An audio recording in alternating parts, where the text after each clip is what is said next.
Shalom to the elect, giving all praise, honor, and glory to Yahweh, Bahashem, Yahushai, Bashem, Rakakadosh, and give a double honor to the elder apostles and elder bishops of Great Millstone, who well, peace and salutation to the elect. Yahweh being the true, almighty, and powerful name of the Heavenly Father, in the Hebrew, properly pronounced in the Lashon Kodash, or the Holy Tongue, which means He is or He exists. Bahashem is in the name, Yahushai is the name of the only begotten Son of the Heavenly Father, which Yahushai meaning He the deliverer for the nation of Israel, which consists of the so-called Negroes, Latinos, and Native Americans, and of course the speckled bird Israelite foreigners that look in different appearances by our scattering and mixing amongst the rest of the various nations, but in lineage go back to Abraham, Isaac, and Jacob. Bashem Rakakadosh, the name of the Spirit Holy. Yahweh Bashem Al Shai Bashem Rakakadosh Brakathum, which is blessed use of the election, Habakariarium. So, we're going to go into this lesson, double honor to the elders and apostles of Great Millstone, if I haven't said that.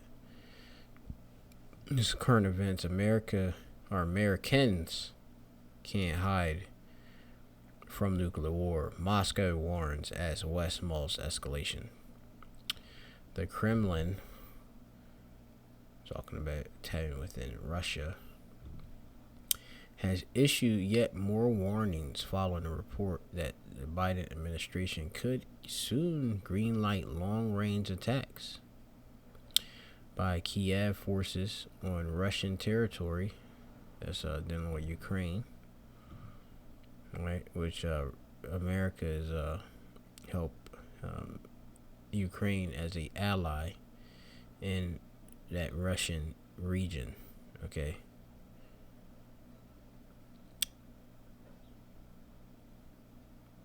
Russian territory using U.S. supply arms, exactly, right?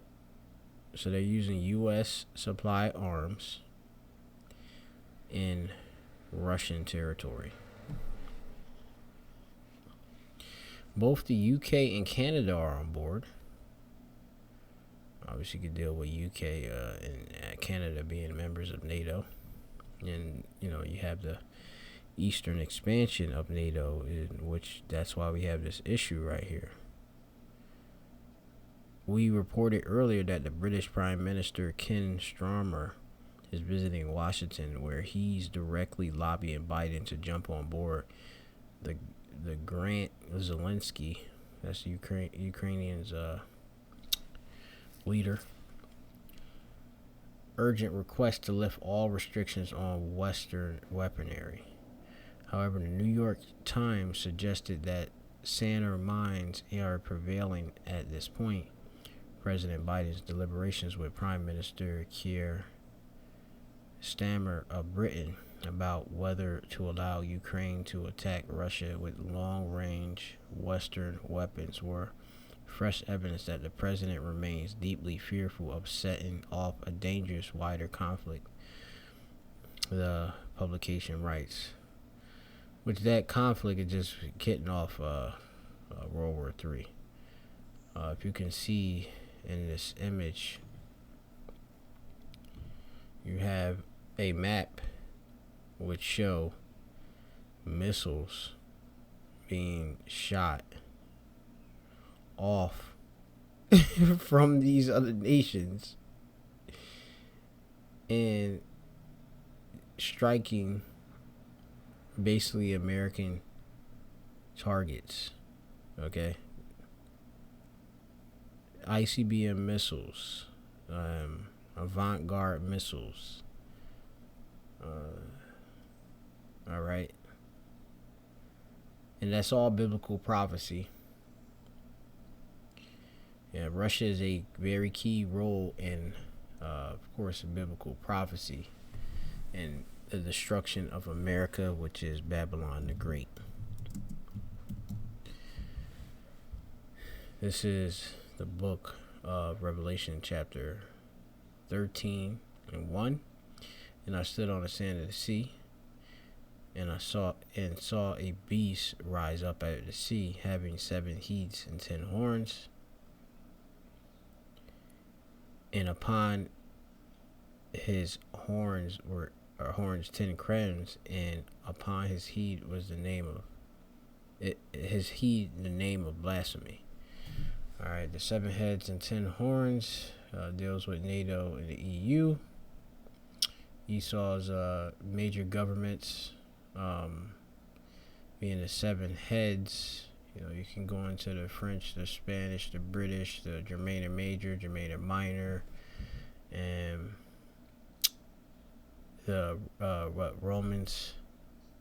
And I'm missing maybe one more. The Greeks, if I'm not mistaken. Yeah. So, yeah. And the beast, this is Revelation 13:2. It says, "And the beast which I saw was like unto a leopard," dealing with the Greek Empire with Alexander. All right. It's the beginning of the rule of the Edomites, which are the wicked who have control of the earth.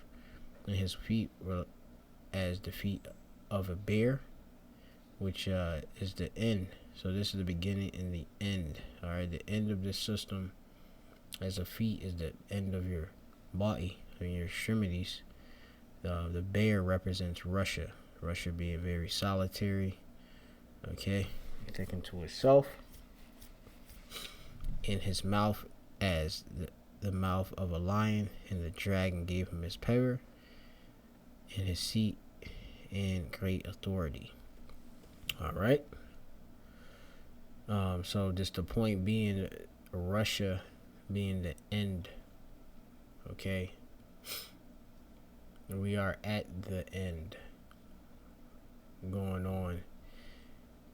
It says that let's hope this case, given this is arguably the most dangerous moment and decision point of the war to date. Pentagon leadership has recently stressed that granting the permission of long-range strike will do little strategically to change the battlefield, where Russian momentum has continually gained in eastern Ukraine. Russian ambassador to the U.S. Anatoly Antonov on Friday pointed or added to prior Kremlin warnings, telling Russia 24 channel that he fears American leadership and the people are under illusion.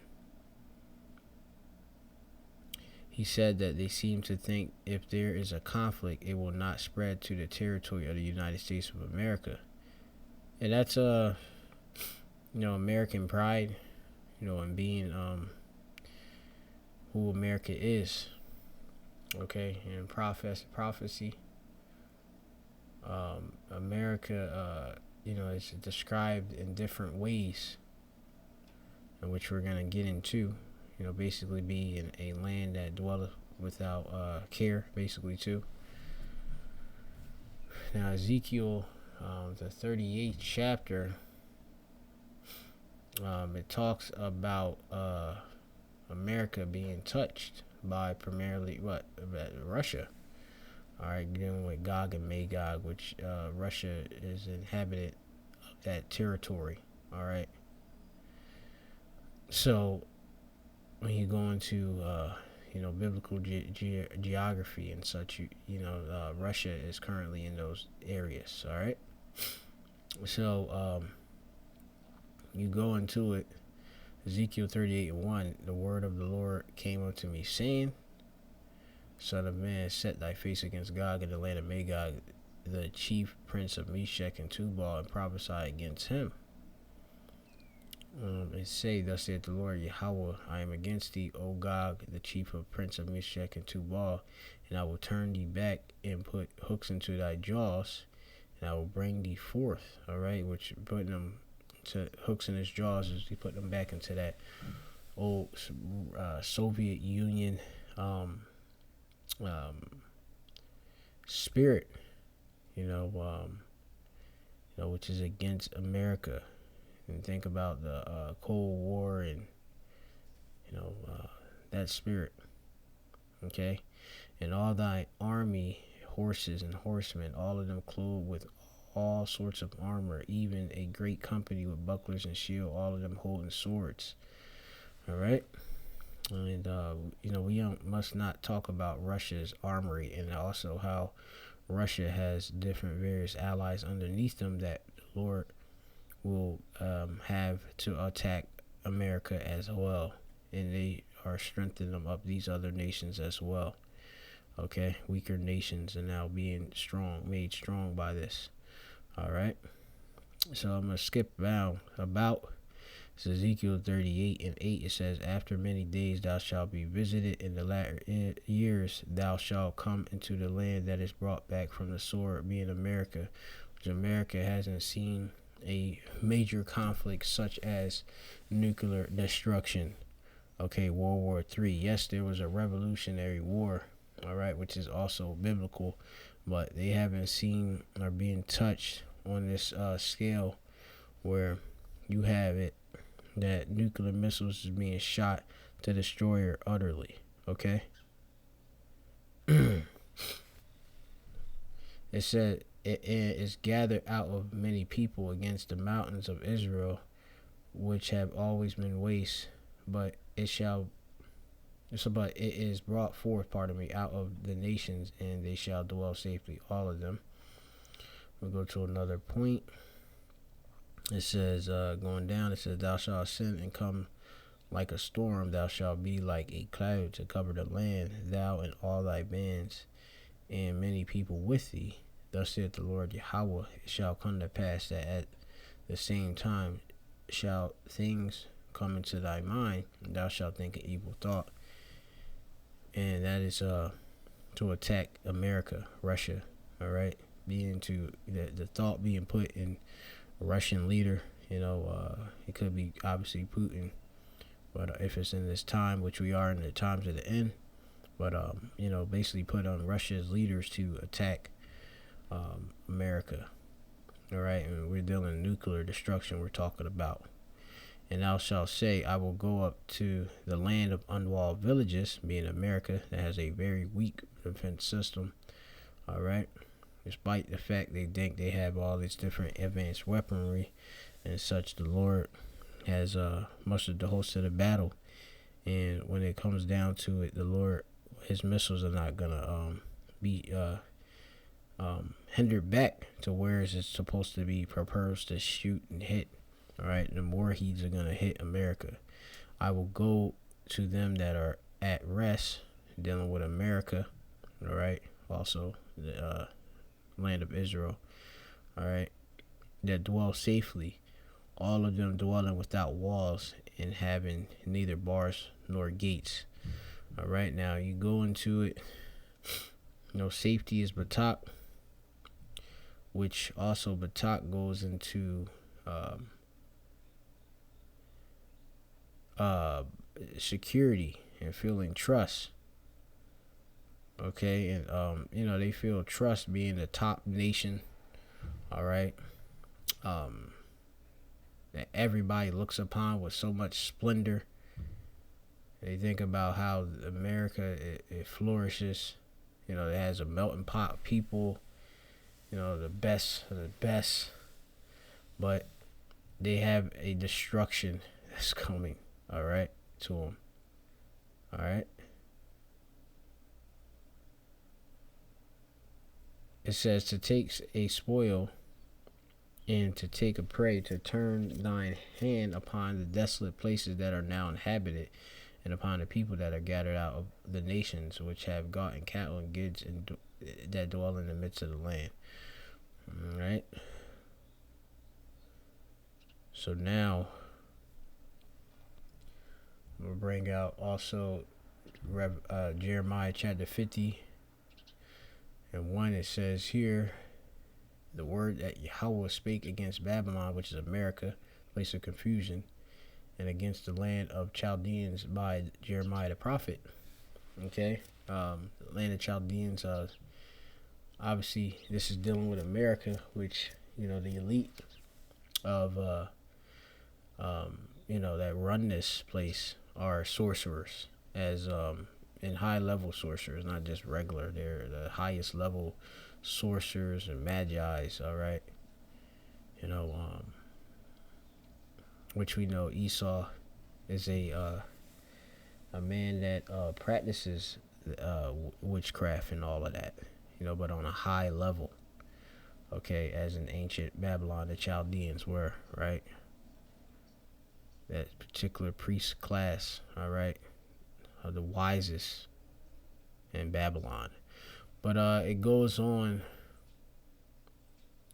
This is verse 3. It says, Jeremiah 50:3, for out of the north, dealing with Russia, there cometh up a nation against her, which shall make her land desolate,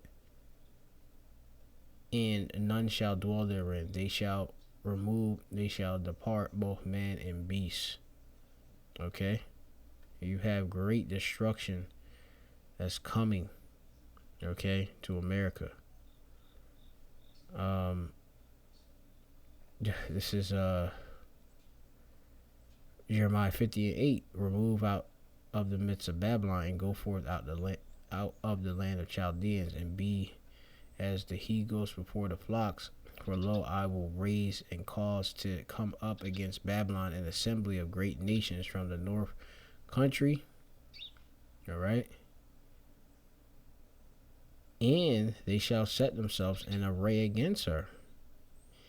From thence shall she be taken. Their arrows shall be as a mighty expert man. None shall return vain. So, just say you have Russia, its allies coming, you know, with that destruction. None of them going to return vain. Okay, they're going to do its purpose. Simple as that. You know, without effect, vainly, emptily. Going back to Riyakum, all right, from the root Riyak, wanted to be empty, right? Now, the missiles are all to be used. The nuclear missiles we're talking about. These, like I say, these little war games and rumors of wars are just, you know, getting you prepared. You know, our preparation, you know, for what really is going to be. Okay, because what we're looking at is World War III. It said Americans can't hide from nuclear war if this unthinkable happens. All right. It says that Americans will not be able to sit out behind the waters of the ocean. This war will affect everyone. So we constantly say, do not play with this rhetoric. All right. And that's basically it. President Putin has warned Russia will make no distinction between Ukraine forces and their NATO suppliers. At that point, it won't matter which pulled the trigger. So he's seeing them all as enemies. Simple as that. Okay. And that what NATO is was created in response of Russia, Soviet Union. All right. Be a deterrent. But I believe that's basically it. This is Jeremiah chapter 51:6. Flee out of the midst of Babylon. That's dealing with us to spiritually flee out mentally from this place. All right. And deliver every man his soul. Be not cut off in her iniquity. This is the time of Yahweh's vengeance. He will render unto her, being Babylon, a recompense or a payback. All right. And that's the lesson. So, Americans can't hide from nuclear war. Moscow warns as West Mulls Escalation. Shalom to you, like.